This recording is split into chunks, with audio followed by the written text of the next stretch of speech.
Hi guys, this is Mrs. Chick. I'm posting a video because over the last 48 hours, as we have transitioned to online learning, many of us teachers have put a lot of time and energy into making sure that we can still connect with you.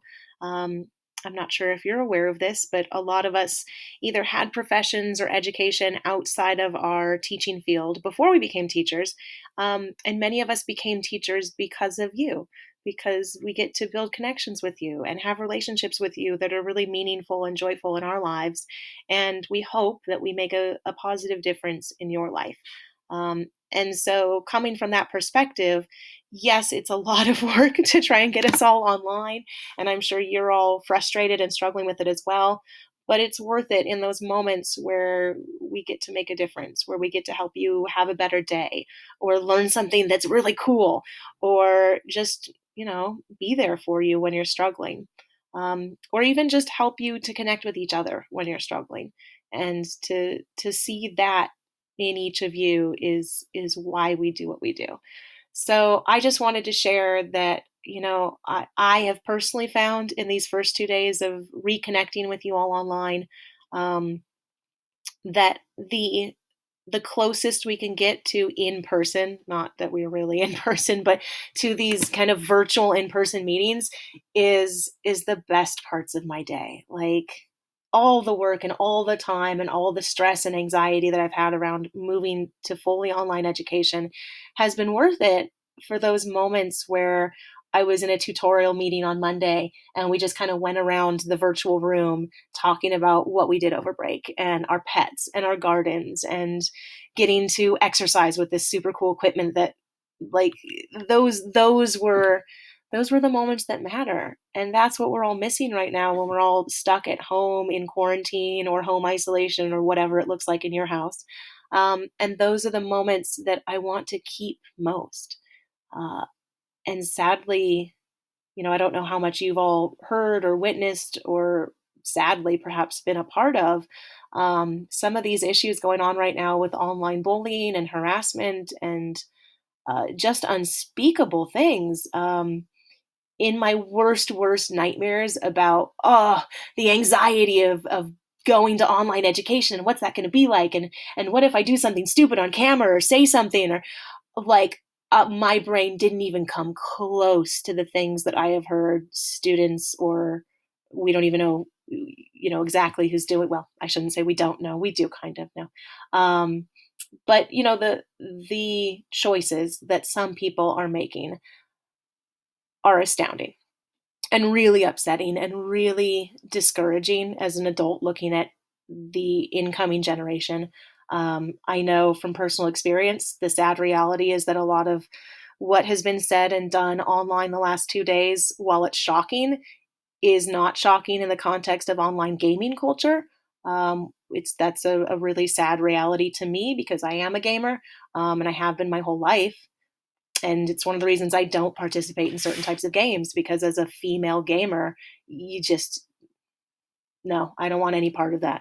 Um, so it's sadly not horrifyingly shocking, but in an educational stand, it really caught me off guard. And if you don't know what I'm talking about or what I'm referencing, awesome! I'm so happy for you. Please just, I'm glad that it doesn't affect you, or at least it hasn't yet. But whether or not you've heard stories of what's been going on, it is something that we are taking very seriously as adults and as public educators, and I know the administration is very much taking seriously. Um, and there's lots of ways we can respond to this, whether that's shutting down all forms of online communication or no longer being allowed to do online hangouts. There's no part of this that would cancel school or make it so no one has to do work, or I don't really know what the objective here was, but or if there even was one, if it was just disruption for the sake of being disruptive. Um, but no matter what happens, I still deeply believe that us connecting is the most important thing any of us can do. So I'm not going to stand down. I'm not going to respond negatively to bullying and harassment. I will very much stand up and say that is not okay. We are not going to tolerate that. I am not going to allow that in my classroom, whether it's virtual or in person. It's not okay. I don't care if you're the one saying it and you think it's a joke or it's normalized in your life. It is not okay. And the harm that it does is deep. Um, you can brush it off, especially as teenagers, but it causes real, lasting, deep harm. Just as an example, there was this awesome book that I was reading about a year or two ago on epigenetics, and they looked at, no joke, the chemical change that occurs above your genome. Like here's your DNA, right? And there's chemicals that control which genes get turned on and which ones get turned off. And the genes that tell your body how to respond in stressful situations, the genes that control cortisol production, they get turned on and off differently when you've been exposed to bullying in your childhood and teenage years. It literally changes on a genetic level how your body responds to stress for the rest of your life if you are severely bullied. And the really creepy thing is, some of these studies around this show that it can actually be passed on in an offspring, like someone who's been severely bullied and has ramifications from that in terms of cortisol production can pass on some of those genetic changes later in life to their own children. So, just as one example, I'm sure everyone has a story like that, but I I want to take it very seriously, but I also don't want to have to stop doing the thing that matters most, which is connecting with all of you. So that is a very, very long winded way of saying I'm still planning to have us meet. My meetings, at least so far, are not required in any way. I post videos explaining to you guys what needs to be done every day. So you do not have to be in a meeting if you don't want to. If you need anything and you don't feel comfortable going into a group chat, that's fine. You can email me and we can have a one on one meeting or just an email back and forth. If you are choosing to be in any of these tutorials, you know, awesome, wonderful.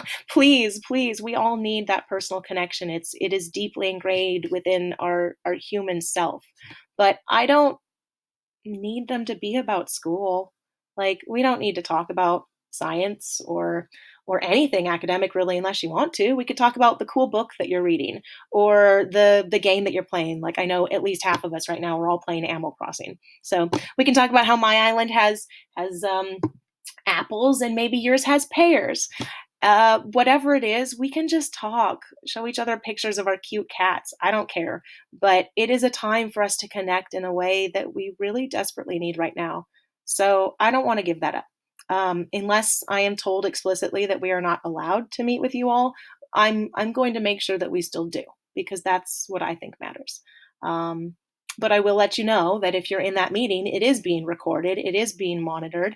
They have been monitored this whole time, and that we are taking all of this very, very seriously. We take your safety, whether that's physical or mental or emotional, very, very seriously. Um, and and I hope you do too. So I hope to see many of you online, whether that is in an email or on a discussion board or during one of our tutorials where we can at least see each other's eyes and smile. Thanks, guys. Mm-hmm.